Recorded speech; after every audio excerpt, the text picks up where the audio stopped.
Hello everyone, कैसे हो आप सब। मैं हूं गौरव काबरा और एक बार फिर से आप सबका बहुत बहुत स्वागत है हमारे यूट्यूब चैनल पे।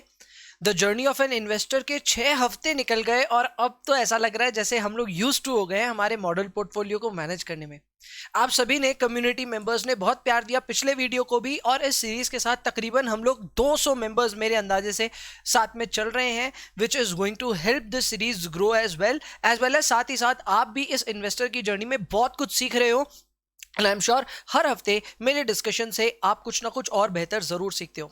इसके अलावा आपकी पर्टिकुलर अगर कोई सेगमेंट जोड़ने की राय है, अगर आप चाहते हैं किसी पर्टिकुलर सेगमेंट को हम अपने एपिसोड्स में जोड़ना शुरू करें, if not all the time but occasionally, तो जरूर कमेंट बॉक्स में अपनी राय जरूर लिखें। आप कुछ मेरे से सीखना चाहते हैं तो मैं अगर आता होगा तो जरूर सिखाऊंगा, नहीं आता होगा तो सीख के सिखाऊंगा, बट ट्राई करूंगा कि आपके मन की बातों को आपके सामने रखा जाए। जैसे कि लास्ट वीडियो पे कमेंट में एक कमेंट आया था कि सर क्या आप अपने टॉप 50 डिस्क्लोज कर सकते हो, क्या आप बता सकते हो आपके टॉप 50 लिस्ट में कौन से स्टॉक्स हैं। तो जिन्होंने भी एक कमेंट किया था उनके लिए एक सरप्राइज है, थोड़ी देर में मैं डिस्क्लोज करूंगा। इसके अलावा वक्त वक्त पे जो जो कमेंट्स आए हैं उन कमेंट्स पे काम किया गया है। एक कमेंट आया था हमारे पास में कि आप जो हमारी बाइंग प्राइस है उसको इनकॉर्पोरेट करो अपने मॉडल में, क्योंकि वो दिख नहीं रहा था उस समय, उसको एकदम इनकॉर्पोरेट किया गया, उस चीज का ध्यान रखा गया और आगे की कॉल्स पे भी ध्यान रखा जाएगा। सो ऐसे में अगर आप हमारे इस प्रेजेंटेशन में, हमारे इस वीडियो में कहीं पे भी अपनी तरफ से कोई वैल्यू एडिशन करना चाहते हैं, जरूर से कमेंट करें, so that will get to know how to improve from here. तो चलो आज के इस एपिसोड की बात करते हैं। आज है एपिसोड नंबर 7, जो कि है 13 दिसंबर को, और आज के दिन हमारे इंडियन स्टॉक मार्केट में क्या हुआ उसके बारे में जानेंगे। पिछले हफ्ते का पूरा एनालिसिस सेगमेंट 1 में, सेगमेंट 2 में हम बात करेंगे हमारे मॉडल पोर्टफोलियो की, और थर्ड सेगमेंट में स्टॉक्स पर चर्चा, जो हम नया सेगमेंट शुरू किए हैं उस पे 3 स्टॉक्स की बातें आज मैं करूंगा। ये तीनों जो स्टॉक्स मैंने चयन किए हैं वो कमेंट से ही किए हैं, एंड कमेंट से लेकर के मैंने वहां से जो जो स्टॉक्स पे बनता था कि चलो इन पे बात करना सही है, तो उन पे आज एनालिसिस करने वाले हैं। तो 3 स्टॉक्स पे चर्चा होगी, उसके लिए भी बने रहे। स्टार्ट करते हैं सेगमेंट नंबर 1 से। बहुत आसान था। पिछले हफ्ते तो भाई मार्केट बहुत अच्छा किए। निफ्टी, बैंक निफ्टी मेरे ख्याल से पिछले 6 हफ्तों से अच्छा ही कर रहा है। कभी भी मैंने नहीं देखा है कि Nifty, bank Nifty negative close हुए हैं, और इस दिन भी ऐसा ही हुआ। 5 में से 4 क्लोजिंग बहुत पॉजिटिव रही हैं, एक नेगेटिव रही है जो कि थर्सडे के दिन था, but apart from that I think there is no worry.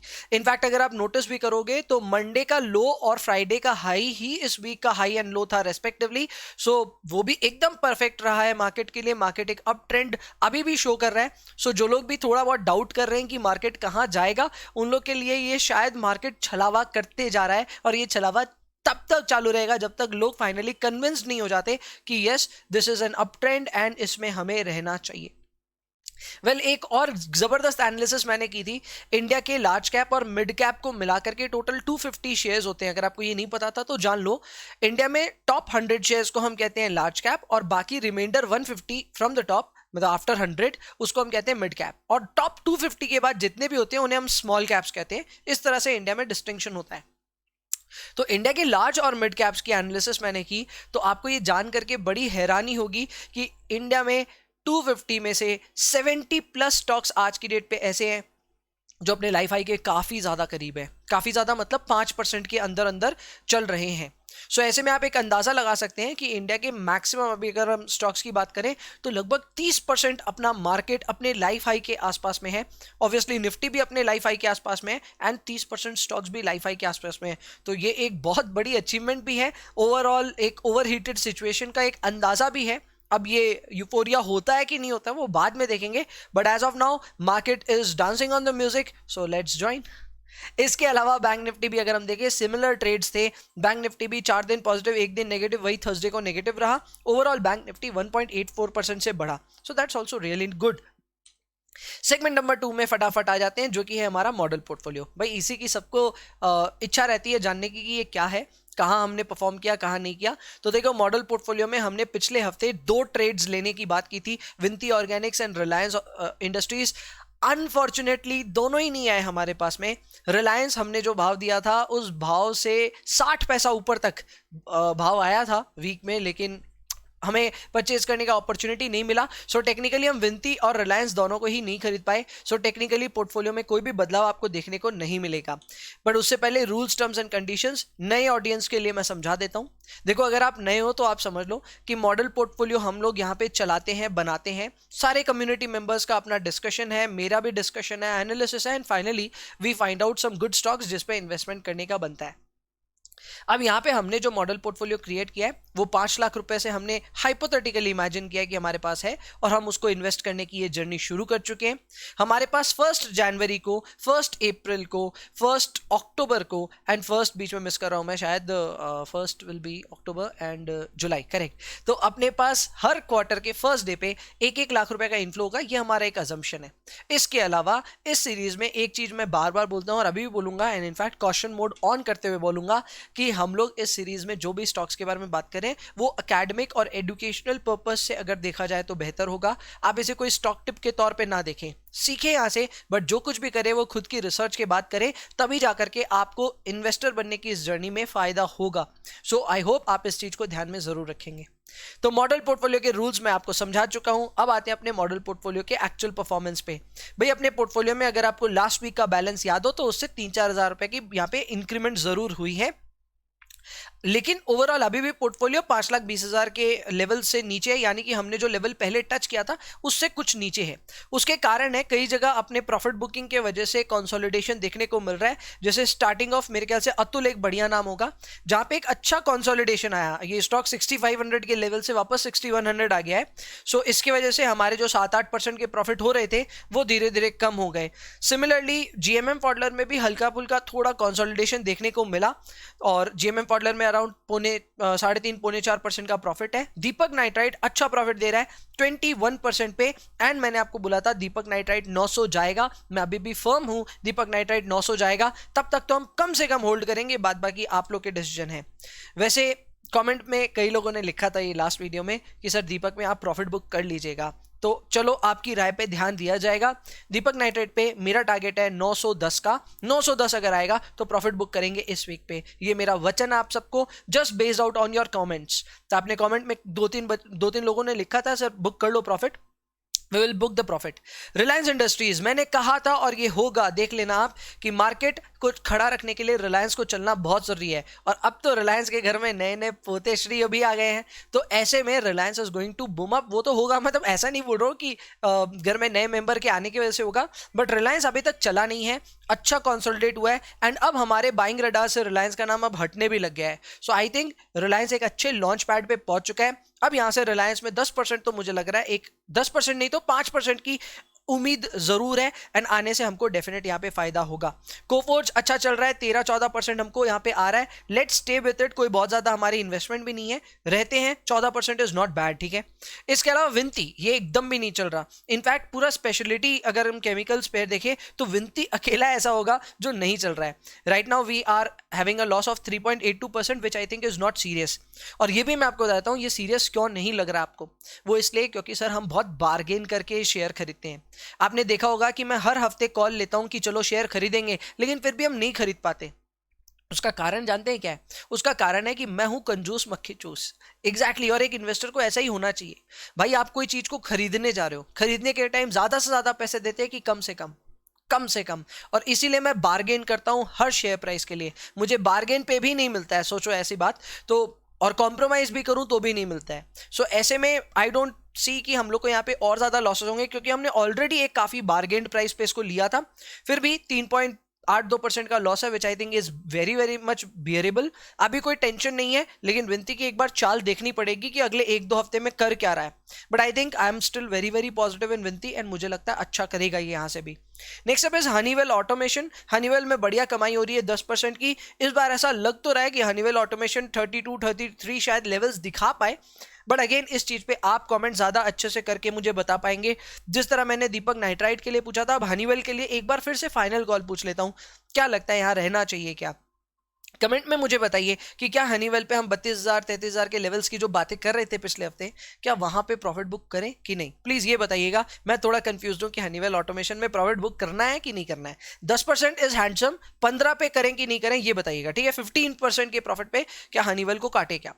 Atul भाई ऊपर जाकर के ये तो नीचे आ गई पतंग हमारी, कोई बात नहीं, लेकिन हम अभी भी प्रॉफिट में बैठे हैं, कोई डर नहीं है। मुझे लग रहा है अतुल एक बार हमें रेड जोन में जाता हुआ दिखेगा जरूर, थोड़े प्रेशर में है ये शेयर, बट अगेन अच्छे प्राइस पे एंट्री है, कोई टेंशन नहीं है।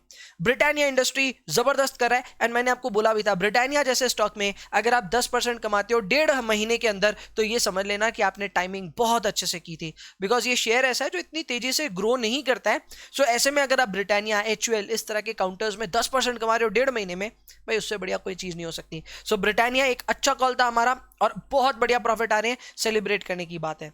जेबी केमिकल्स लगभग वही है, कोई मूवमेंट नहीं हुई पूरे पिछले एक हफ्ते में, 7.9% का अपना ओवरऑल यहाँ पे प्रॉफिट है। I am not really sure आपको प्रॉफिट दिख रहा है कि नहीं, बट ओवरऑल पोर्टफोलियो हमारा 518,992 यानी कि लगभग 5,19,000 पे पहुंचा है।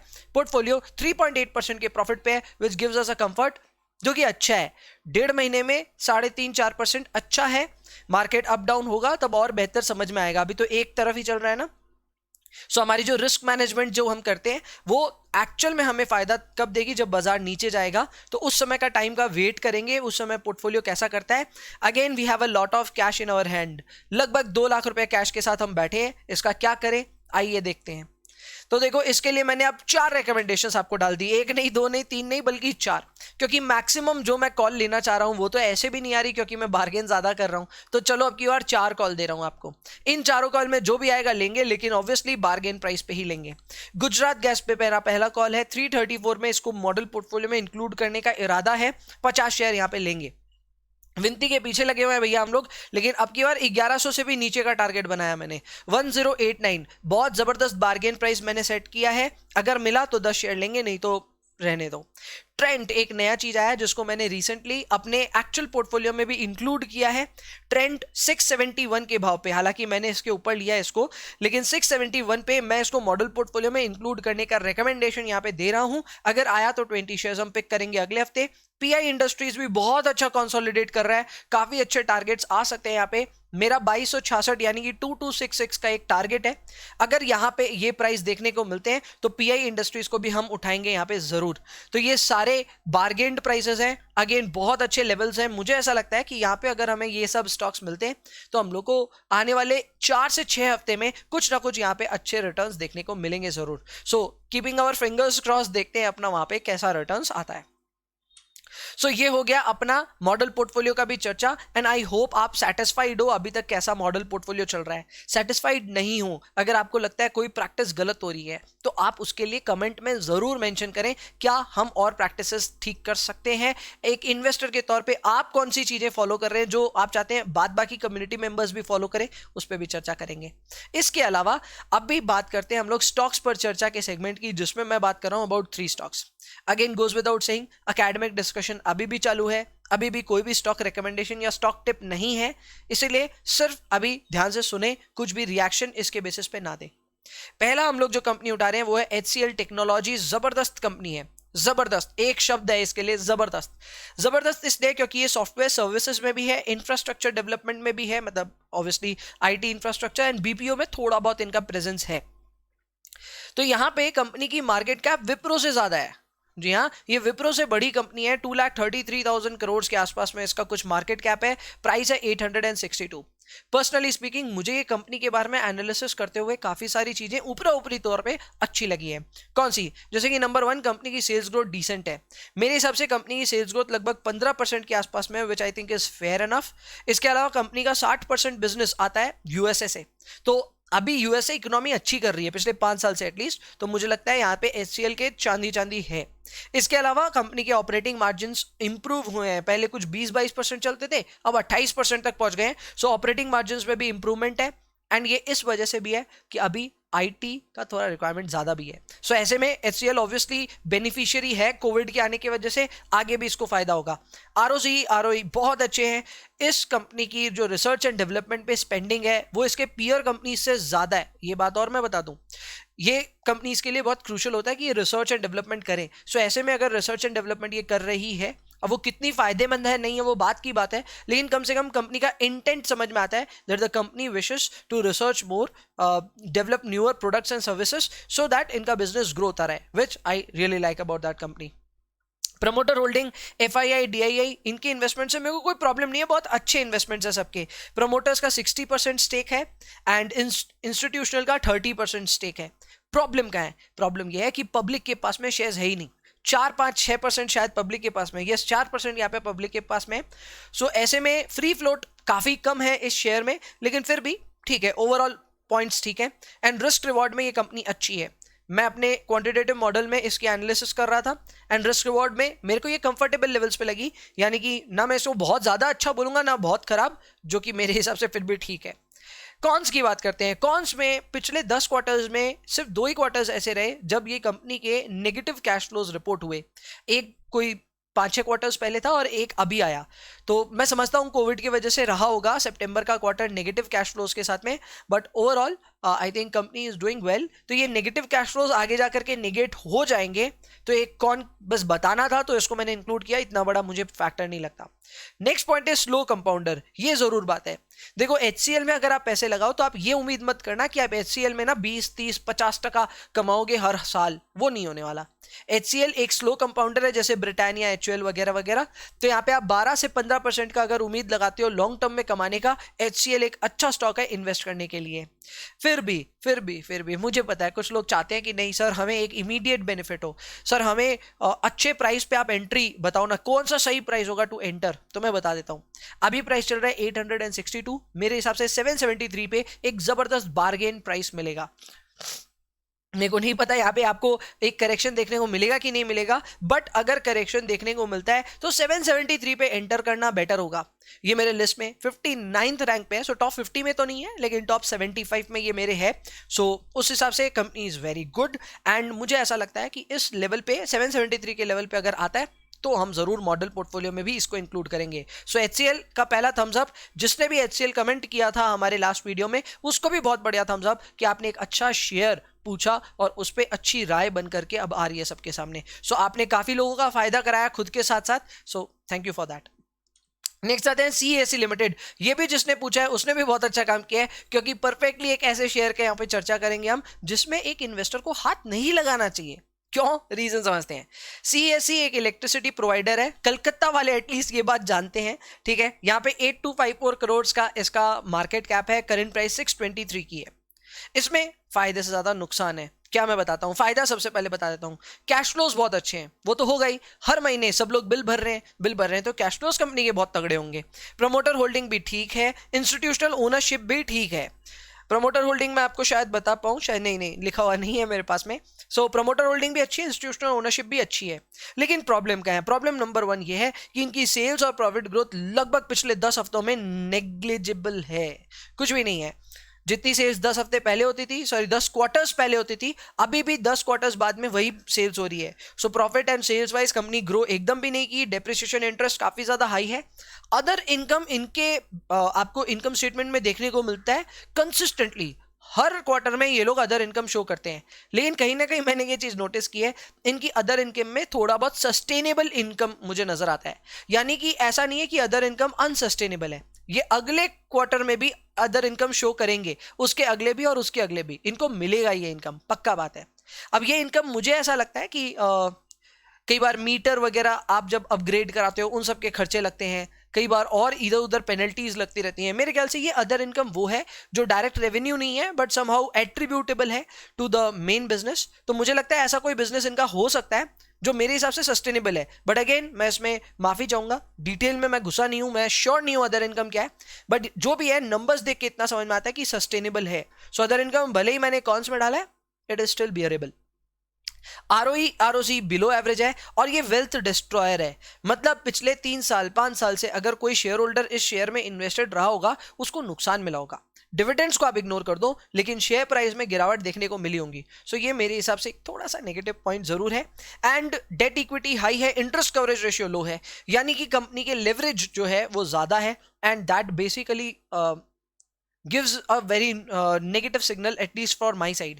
मैं कभी भी ऐसी कंपनी में नहीं जाना चाहूंगा जहां पे ग्रोथ प्रोस्पेक्ट्स की कमी है और कंपनी ने बहुत कर्जा लिया हुआ है। यहाँ तो दोनों ही हो रहा है, यहाँ ग्रोथ प्रोस्पेक्ट्स की भी कमी है और साथ में कंपनी पे कर्जा भी है। And there are other factors as well जिसकी वजह से मुझे ये कंपनी थोड़ी डेंजरस लगती है। As a risk averse investor और as a I would say bargaining investor, मेरे हिसाब से मैं सीईएससी के बारे में कभी कंसिडर भी नहीं करूंगा. I would like to stay away because इसका रिस्क रिवॉर्ड रेशियो भी बहुत पुअर है. तो यहाँ पे मैं तो नहीं लूंगा. मतलब मॉडल पोर्टफोलियो में भी सीईएससी नहीं आने वाला है, ये मैं अश्योर कर रहा हूं आपको. कम से कम 1 साल तक तो यहां से नहीं आएगा. लेकिन इसका टारगेट अगर फिर भी आप इंटरेस्टेड हो कि नहीं सर एंट्री का आप कोई पॉइंट फिर भी बताओ, तो मेरे हिसाब से आपको यहाँ पे करेक्शन का वेट करना ही करना चाहिए. 623 right now, this is at 623. मैं यहां अगर एक अजम्पशन लूं कि यहीं से करेक्ट होना शुरू हो जाए तो ये 550 के लेवल्स पे जाएगा, तभी खरीदने का भाव बनता है. 623 पे इसको लेने का मतलब ये हुआ कि आप ऊपर के भाव में फंस जाओगे और कल को यहां से पूरा मार्केट धड़ाम हुआ तो आप फंस जाओगे. तो ये चीज का ध्यान रखें, हमेशा करेक्शन का वेट करें. अभी मैं करेक्शन का अगर वेट करना चाहता तो मैं 550 तक जरूर वेट करता. अदरवाइज मॉडल पोर्टफोलियो में सीईएससी जैसी कंपनी नहीं आ सकती. नेक्स्ट मैंने लिया बालाजी अमीन्स. बालाजी अमीन्स बहुत ही तगड़ी कंपनी है, एक ग्रोइंग कंपनी है, लेकिन मेरे हिसाब से ये कंपनी अभी काफी छोटी है. थोड़ा इसको और ग्रूमिंग का दरकार है, थोड़ा इसको और टाइम देना पड़ेगा, तब जाकर के ये सबके जबान पे आने लग जाएगी. अभी ये कंपनी स्पेशलिटी केमिकल स्पेस में 3000 से भी कम इसका मैं कह सकता हूँ मार्केट कैप है. 923 रुपए इसकी प्राइस है. अब इसकी प्रोज एंड कॉन्स क्या है मैं बताता हूं आपको. प्रोज में देखो, इसके ऊपर में कोई लेवरेज नहीं है लंबा चौड़ा, तो ये अच्छा है. ग्रोथ स्टॉक तो ये है ही, मैं आपको बता ही रहा था कि इसमें ग्रोथ ठीक ठाक है एक्सेप्ट फॉर लास्ट 3 इयर्स. 2018, 19 और 20 इस कंपनी के लिए अच्छा नहीं गया है. और वो सच बताऊं तो टॉप लाइन पे यानी कि रेवेन्यू फ्रंट पे किसी भी स्पेशलिटी केमिकल का अच्छा नहीं गया है. आप कोई भी उठा लो, सब में ग्रोथ की कमी आई है. सो मेरे ख्याल से ये ओवरऑल इंडस्ट्री प्रॉब्लम है, not the company specific problem. तो ग्रोथ स्टॉक ये अभी भी है, बस थोड़ा समय सही आने का यहाँ पे दरकार है. आरओई आरओसी फ्रंट पे एकदम अच्छा है, ऑपरेटिंग मार्जिन्स भी इंप्रूव हो रहे हैं. और अभी इंप्रूवमेंट का मेन कहानी या रीजन यही है that government is giving a lot of support to chemical and pharma industries. So ऐसे में इसको बहुत फायदा होगा. यहाँ से प्रमोटर होल्डिंग भी काफी अच्छी है, तो ये भी यहाँ पे काफी प्लस पॉइंट है. अब आते हैं नेगेटिव पॉइंट्स पे. नेगेटिव पॉइंट्स पे नंबर 1, सेल्स ग्रोथ इसकी फिलहाल 0 है पिछले 10 क्वार्टर्स की, और वो मैं रीजन आपको बता चुका हूं. पूरा ओवरऑल मार्केट ही ठंडा रहा, टॉप लाइन में परफॉर्मेंस अच्छी नहीं आई. इन ज्यादातर कंपनियों में ऐसा होता है कि इनकी जो स्पेशलिटी केमिकल होती है ना, इनके जो रॉ मटेरियल है, रॉ मटेरियल पे ये अपना मार्जिन जोड़ते हैं और बाद में ये सेल कर देते हैं. तो बेसिकली इनका जो सेल है वो अपने रॉ मटेरियल प्राइसेस पे बहुत ज्यादा डिपेंडेंट है. सो अगर रॉ मटेरियल सस्ता हो जाए तो उसके वजह से इनकी भी जो रेवेन्यू है वो गिरती हुई नजर आएगी, लेकिन कंपनी फिर भी प्रॉफिट अच्छा कमाएगी, क्योंकि कंपनी को रॉ मटेरियल के प्राइस पे ज्यादा मतलब नहीं है, उनको तो प्रॉफिट बनाना है. आप मेरे ख्याल से इस बात को समझोगे. तो यहां पे बॉटम लाइन पे इतना इंपैक्ट नहीं आता, लेकिन टॉप लाइन में आ जाता है. सो ऐसे में ये कंपनी डेफिनेटली सेल्स ग्रोथ 0 दिखा रही है, फिर भी इसकी पिटाई नहीं हुई है. इसके अलावा इंस्टीट्यूशनल ओनरशिप यहां पे बहुत कम है, ये एक रीजन टू वरी है.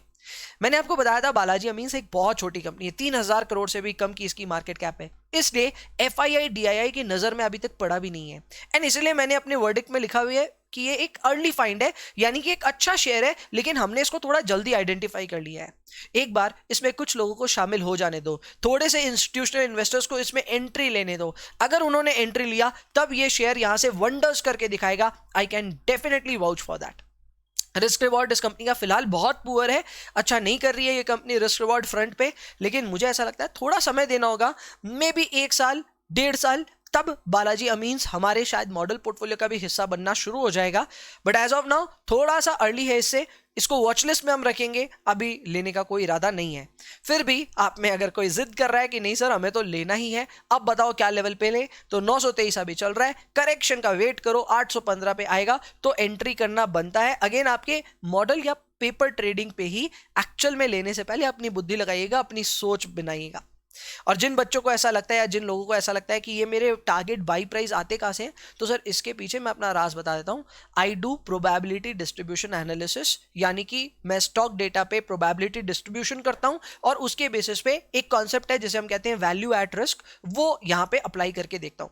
थोड़े हाई फाई कॉन्सेप्ट्स हैं, लेकिन इन कॉन्सेप्ट्स के बारे में अगर आप फाइनेंस के स्टूडेंट हैं तो आप थोड़ा बहुत जानते हैं. मैं उनको रियल लाइफ में बस एप्लीकेशन करता हूं और ट्राई करता हूं एक ऐसे प्राइस को फाइंड करने का जो कि एक गजब का बार्गेन प्राइस होगा, एंड वहां पे खरीदने से हमको लॉस कम से कम होना चाहिए. सो इस तरह से हम लोग की ओवरऑल फाइंडिंग्स होती है. एंड आई होप ये तीनों स्टॉक्स पर चर्चा आज आपको पसंद आई हो. इसके अलावा लास्ट में आपको ये बता देता हूं कि सबसे पहले तो वीडियो आपको अच्छा लगने पे लाइक शेयर कमेंट जरूर कीजिएगा। इसके अलावा अब नेक्स्ट वीक आपके पास 2 एपिसोड्स आने वाले हैं। एक स्पेशल एपिसोड आएगा, जी हाँ, एक स्पेशल एपिसोड आएगा और जिसमें मैं अपने टॉप 20 स्टॉक्स पे चर्चा करके सारे स्टॉक्स के बारे में बताऊंगा कि मुझे कैसा लगता है उन स्टॉक्स पे। ये वीडियो आएगा सर 17 ऑफ दिसंबर, थर्सडे को। क्लियर है? इसके अलावा अपना जो एपिसोड नंबर 8 है वो आएगा ही 20 दिसंबर को, जिसमें हम लोग बात करने वाले हैं अपने मॉडल पोर्टफोलियो और जो कुछ भी हम करते हैं वो। तो संडे को तो हम मिलेंगे ही मिलेंगे, बट थर्सडे को भी मिलेंगे, जिसमें एक स्पेशल एपिसोड के थ्रू मैं अपने टॉप 20 स्टॉक्स के बारे में आप सबके सामने एक ट्रांसपेरेंट डिस्प्ले करूंगा। और शायद आप लोग भी मुझे एक मैं कह सकता हूं मैसेज दे पाएंगे उस वीडियो को देखने के बाद कि टॉप 20 में कौन से शेयर्स है जो मैं मिस कर रहा हूं, होने चाहिए मेरे टॉप 20 में। तो इंतजार रहेगा आप सबका। नेक्स्ट वीडियो में 17 तारीख को मिलते हैं। तब तक के लिए ध्यान रखिए खुद का एंड बस मौज करें और सीखते रहें। That's it, see you then, bye bye, जय हिंद।